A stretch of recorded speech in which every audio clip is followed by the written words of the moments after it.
나 사람 좀 찾으러 왔는데. 아, 예, 들어오시면 안 돼요.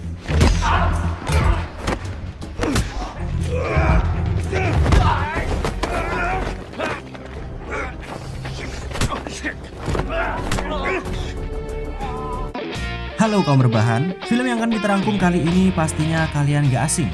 Diperankan oleh aktor yang namanya sudah sangat terkenal dengan julukan bos gangsternya. Siapa lagi kalau bukan Pak Lee Don Lee aka Ma Dong Seok. Kalau kalian suka nonton film Korea pasti kenal dengan si bos gangster berbadan gempal ini. Di film kali ini Pak Lee Don Lee berperan sebagai seorang ayah yang berjuang mati-matian untuk bisa mengobati putri tercintanya yang sedang mengidap sebuah penyakit jantung. Sampai akhirnya bertemulah Pak Lee Don Lee dengan seorang polisi muda yang ikut membantu untuk kesembuhan putrinya itu. Dan tetap karena Pak Lee Don Lee yang main, pasti akan ada adegan baku hantam yang jos gandos kotos-kotos yang udah pasti jadi ciri khas beliau. Yowes, ben gak kakek cangkem di awal. Mari langsung saja kita simak ke alur filmnya. Silahkan siapkan dulu gorengan dan seruputannya. Posisikan rebahan kalian se-PW mungkin. Dan ini dia, The Soulmate.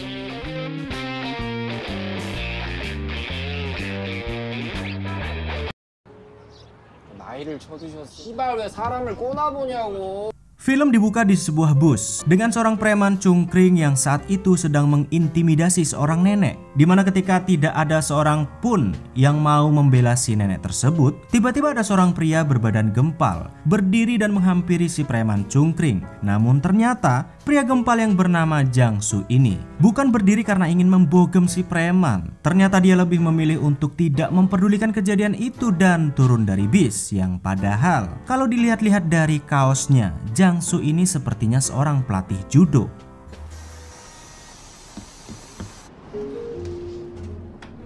아까 할머니 왜 안 도와줘요? 아저씨 여기 체육관 관장님이죠? 남의 신경 쓰지 말고 가 임마. 빨리. 아씨 뭐 저런 게 다 있어. 씨.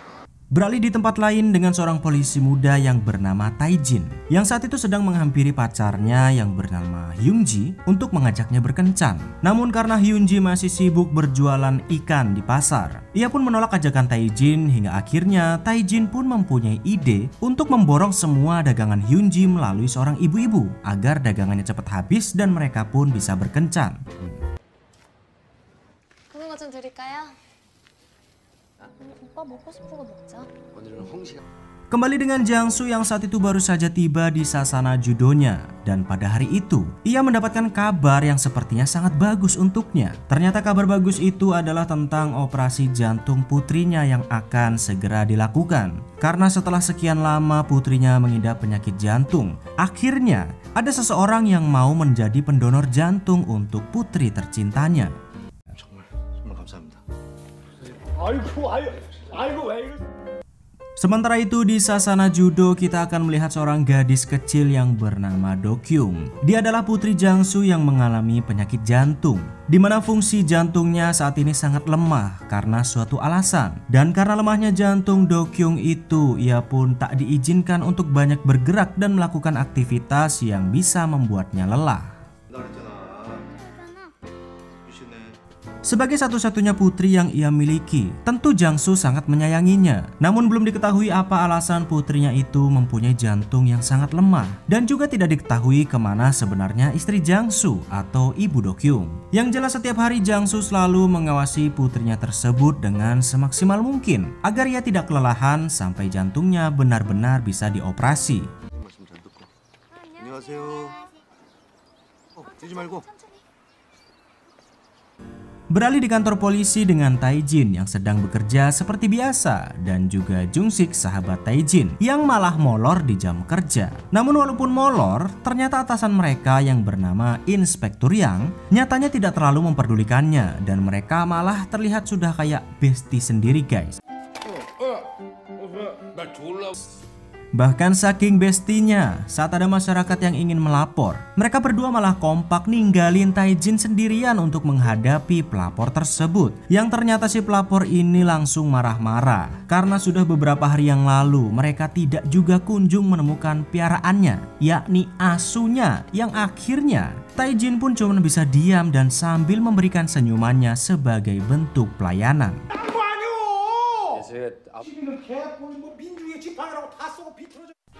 Di malam harinya Taijin lantas mencari asu si pelapor tadi supaya nggak dimarahin lagi keesokan harinya. Namun di sebuah dermaga bukannya asu yang ia temukan, melainkan segerombolan orang yang terlihat seperti sedang melakukan penyelundupan atau perdagangan wanita untuk diperjualbelikan di Korea.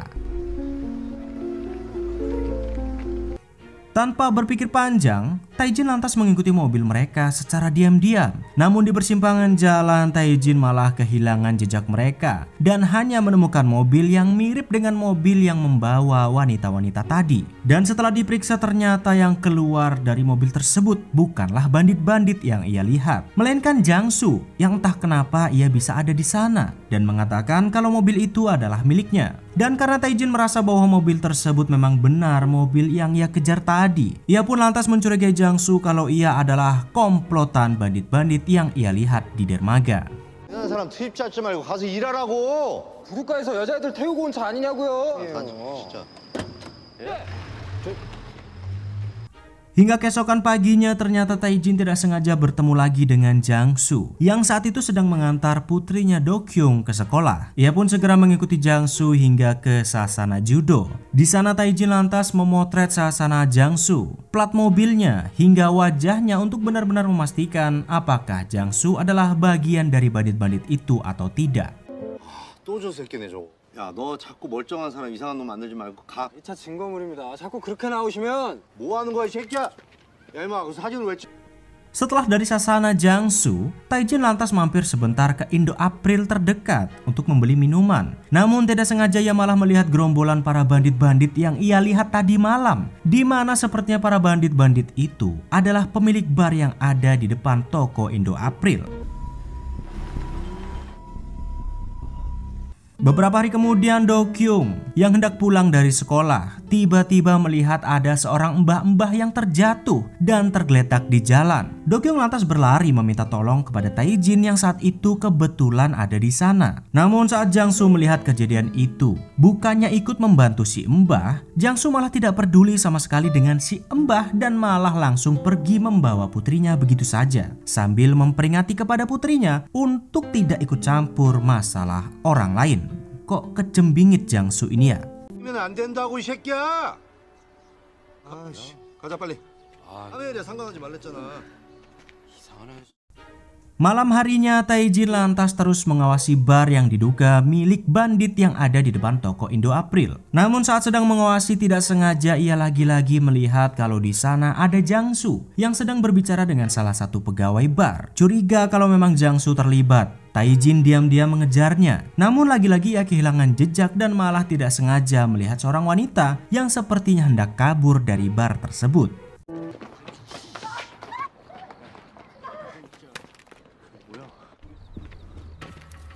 Karena penasaran, Taijin lantas mencoba mencari tahu apa yang sebenarnya terjadi. Ia pun diam-diam menguping pembicaraan mereka yang saat itu sedang menyiksa si wanita bar. Namun saat sedang mengintip itu, Taijin tidak sengaja menyenggol kerak minuman dan hampir saja ketahuan.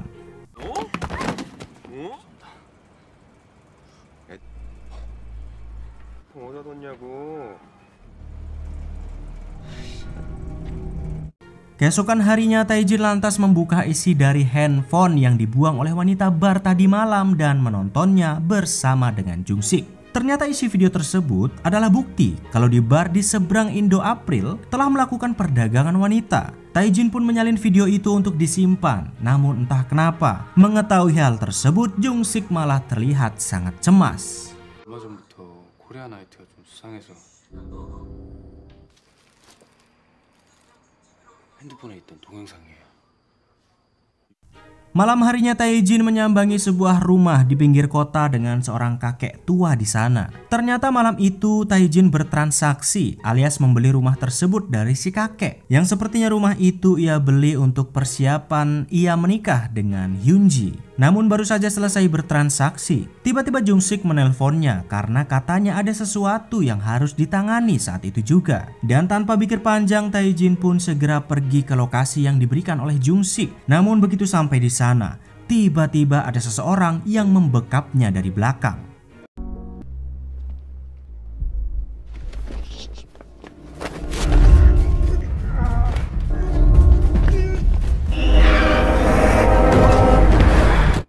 Sementara di sisi lain, Jang-soo yang baru saja keluar dari toko mainan tiba-tiba mendapati kalau mobilnya dibawa oleh Di-sub karena parkir sembarangan. Karena sempat melihat Tae-jin yang melintas di depannya, ia pun mengira kalau Tae-jin lah yang telah membawa mobilnya. Jang-soo pun lantas segera mengejarnya untuk meminta mobilnya dikembalikan. Namun begitu ia sampai di sana, alangkah terkejutnya Jang-soo karena dia sudah menemukan Tae-jin dalam keadaan tak sadarkan diri.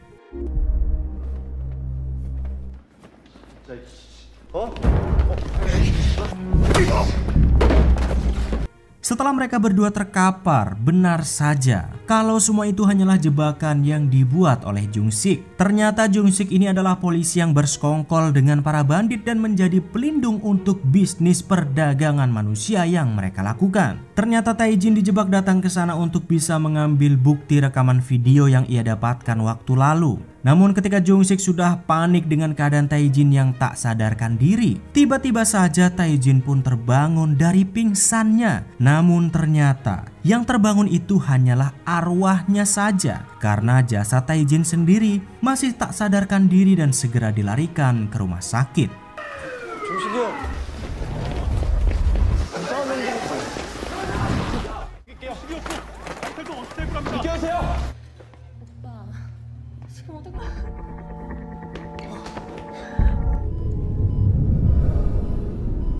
Namun keesokan paginya saat Jang-soo sudah terbangun, entah apa yang terjadi, tapi yang jelas saat Tae-jin berlari dan hampir saja menabraknya, rupa-rupanya Jang-soo malah bisa melihat arwah Tae-jin. Tae-jin sendiri yang tidak percaya pun mencoba memastikan apakah benar kalau Jang-soo memang benar-benar bisa melihat dirinya.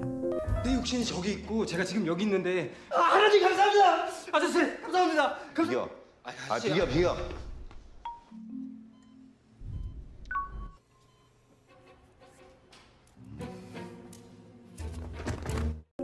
Setelah terbangun dari pingsannya, Jang-soo lantas berlari menghindari Tae-jin karena ia sangat terkejut sebab ia yang tiba-tiba bisa melihat sosok Tae-jin yang sudah jadi hantu. Namun Tae-jin sendiri tetap kekeh mengejar Jang-soo kemanapun ia pergi, karena memang saat ini mungkin hanya Jang-soo lah satu-satunya yang bisa membantunya. 아이 진짜. 반장님. 아이 네가 나한테 원하는 게 뭐야? 나 상관없어. 나 몰라. 반장님. 아이 주세요 진짜. 과장님 Setelah mendapatkan bantuan dari Jang-soo, Tae-jin lantas kembali ke ruangannya dengan Hyun-ji dan Jung-sik yang saat itu sedang mengobrol tentang masalah memory card yang disimpan oleh dirinya. Namun ketika ada seseorang yang tiba-tiba menelponnya, Jung-sik pun terlihat sangat cemas dan begitu marah dengan orang tersebut. Karena penasaran, Tae-jin lantas mengikuti Jung-sik yang saat itu pergi ke bar. Dan dari sinilah Tae-jin akhirnya tahu kalau temannya Jung-sik selama ini telah bersekongkol dengan para bandit bar. Yang, beli bakso? Iyo, cepat yang. Sorry guys, kita lanjut lagi. Tadi beli bakso dulu. Dan dari sinilah Tae-jin akhirnya tahu kalau temannya Jung-sik selama ini telah bersekongkol dengan para bandit bar dan membuatnya celaka. Bahkan yang lebih mengejutkannya lagi, bukan hanya Jung-sik yang bersekongkol. Ternyata atasannya sendiri, Inspektur Yang, juga bersekongkol dengan para bandit bar dan menjadi pelindung kejahatan mereka selama ini. 창고 정리 좀 잘하고.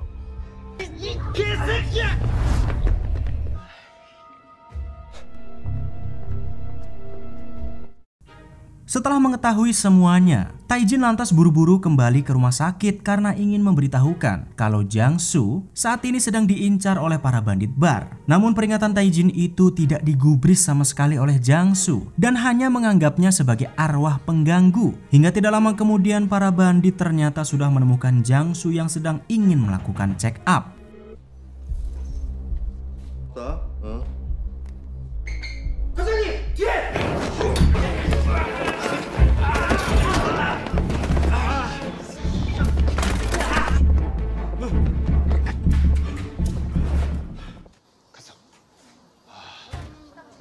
beralih dengan Hyunji yang saat itu sedang menjenguk Taejin seperti biasa. Dan ketika ia sedang membersihkan tubuhnya, tidak disengaja Hyunji menemukan secarcik kertas di tumpukan pakaiannya. Yang ternyata kertas itu adalah surat pernikahan yang sudah didaftarkan oleh Taejin di KUA setempat. Tentu melihat keseriusan itu, Hyunji pun amat senang melihatnya. Ia lantas segera mendatangi KUA setempat untuk mengesahkan pernikahannya dan sekaligus mendaftarkan data anak mereka yang ternyata diketahui saat ini Hyunji sedang mengandung. 둘이 애기 봐봐. 오빠랑 나랑 곳에 좀 더 컸어. Sambil menangis terseduh-seduh bahagia, Hyunji lantas kembali mengoprek-oprek isi dompet Taejin untuk melihat kira-kira kereoporai ke calon suamiku. Namun setelah diperiksa, bukannya fulus yang Hyunji temukan, melainkan sebuah memory card yang selama ini dicari-cari.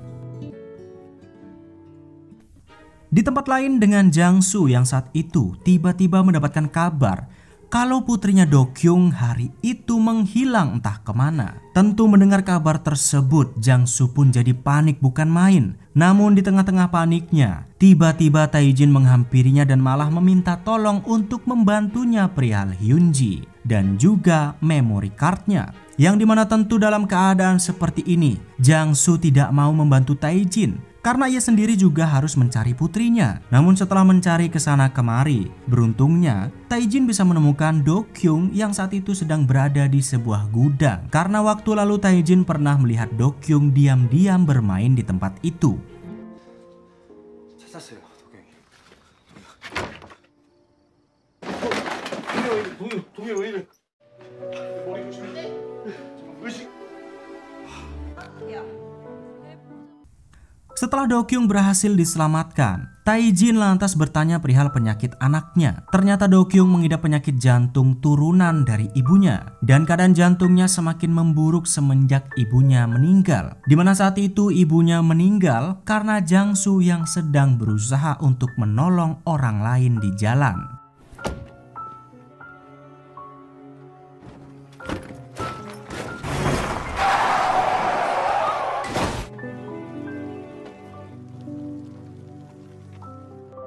Ternyata dari sinilah alasan kenapa Jang-soo tidak ingin lagi dan tidak peduli lagi dengan urusan orang lain. Dikarenakan ia masih sangat marah dan trauma dengan istrinya yang meninggal karena ia yang pernah mencoba baik dan membantu orang lain. 내 딸 살려줘서 고마운데 미안하다. 잘났다고 딴 사람을 돕겠냐?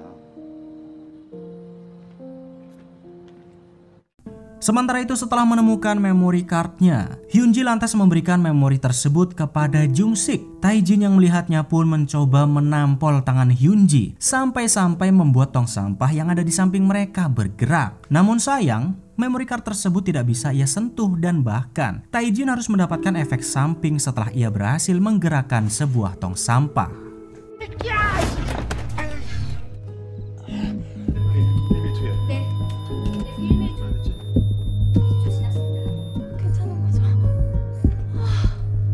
Setelah Taejin kembali dari masa kritisnya, Hyunji lantas berjalan tidak tentu arah sambil menangis terseduh-seduh. Namun di saat Hyunji sedang berjalan seorang diri, tiba-tiba ada komplotan para bandit bar yang malah datang untuk menculiknya.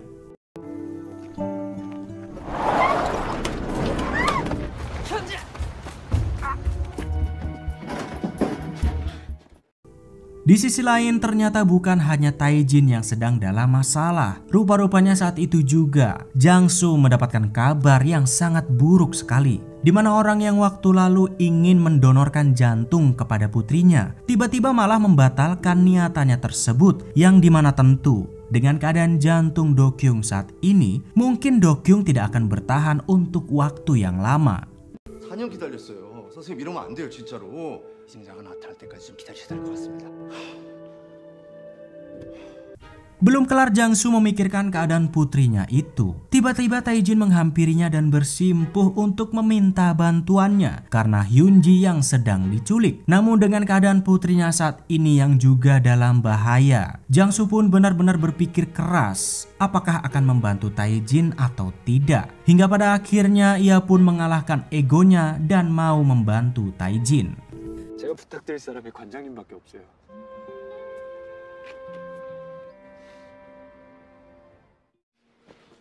야, Sementara di tempat lain, Jung-sik yang sudah mendapatkan bukti memory card tersebut lantas memberikannya kepada si bandit. Namun dengan enggan, Jung-sik nampaknya sangat tidak ingin melakukan hal itu. Karena sebab memori dan ulahnya itulah sahabatnya Tae-jin kini harus dalam bahaya. Namun ketika Jung-sik sudah babak belur, tiba-tiba Inspektur Yang datang ke sana untuk memperingati perbuatan si bandit yang sudah keterlaluan. Tapi si bandit ini bukannya meminta maaf, ia malah berani menantang dan mengancam Inspektur yang sudah melindungi bisnisnya selama ini. Dan karena sudah berani menantangnya, akhirnya Inspektur Yang pun tidak segan-segan lantas membunuh si bandit.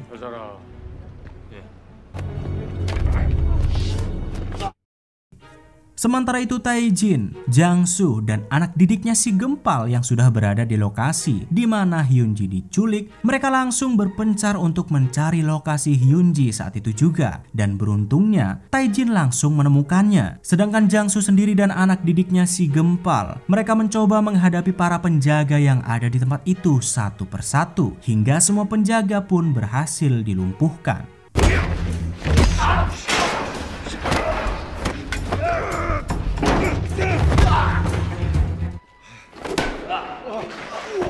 Setelah berhasil melumpuhkan para penjaga, Tae-jin lantas mengarahkan Jang-soo ke tempat di mana Hyunji disekap. Namun di tengah jalan ia malah bertemu dengan Inspektur yang hendak pergi dari sana. Dan karena Jang-soo sudah mengetahui kalau Inspektur yang terlibat, ia pun mau tidak mau harus mencoba untuk menangkapnya juga.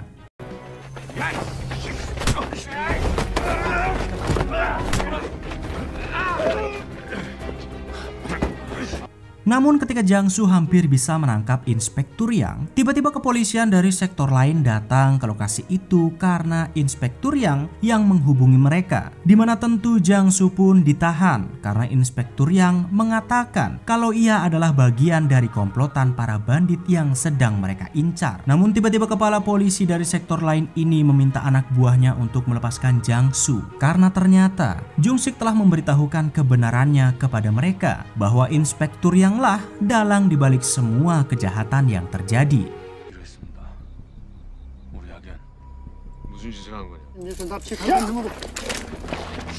Karena Tae-jin tidak ingin melepaskan Inspektur begitu saja, ia pun mencoba memukul keran es batu yang ada di belakang Inspektur untuk menghentikannya. Karena ia teringat waktu lalu ia bisa menggerakkan tong sampah dengan tangannya. Tae-jin pun berusaha sebisa mungkin untuk menggerakkan tuas tersebut, hingga pada akhirnya usahanya pun berhasil.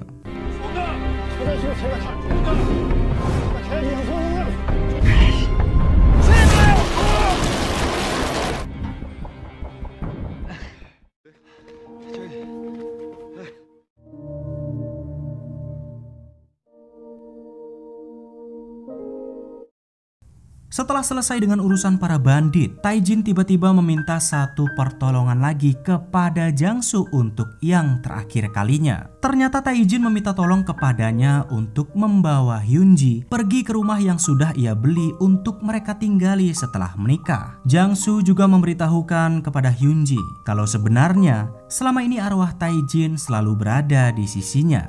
현지 씨 바로 앞에 있어요. 오빠 여기 있어?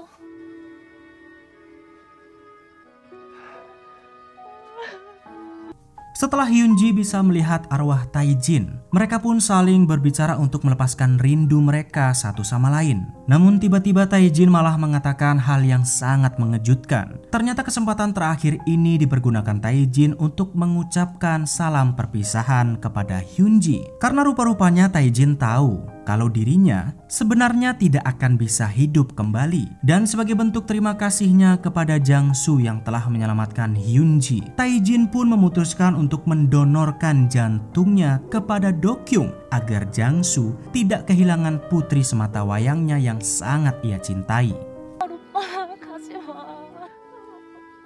잘 보살펴줘야 돼요.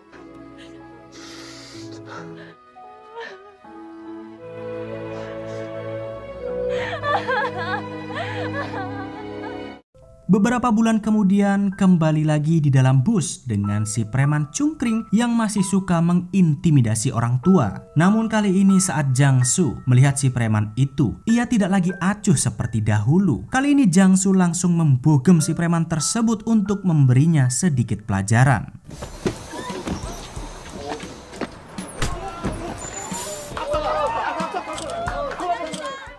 Dan setelah beberapa bulan akhirnya Do-kyung, putri Jang-soo pun kini sudah sehat walafiat berkat jantung yang didonorkan oleh Taejin untuknya. Keadaan Hyunji dan si jabang bayi pun juga sama. Kedua-duanya sangat sehat walafiat karena ada Jang-soo yang melindungi mereka sebagai keluarga. Dan karena semua orang sudah berakhir dengan bahagia, maka film pun tamat. 어? 너 돈 있잖아. 잘하는 거야? 이게 뭐야? 구경가 그린 거야?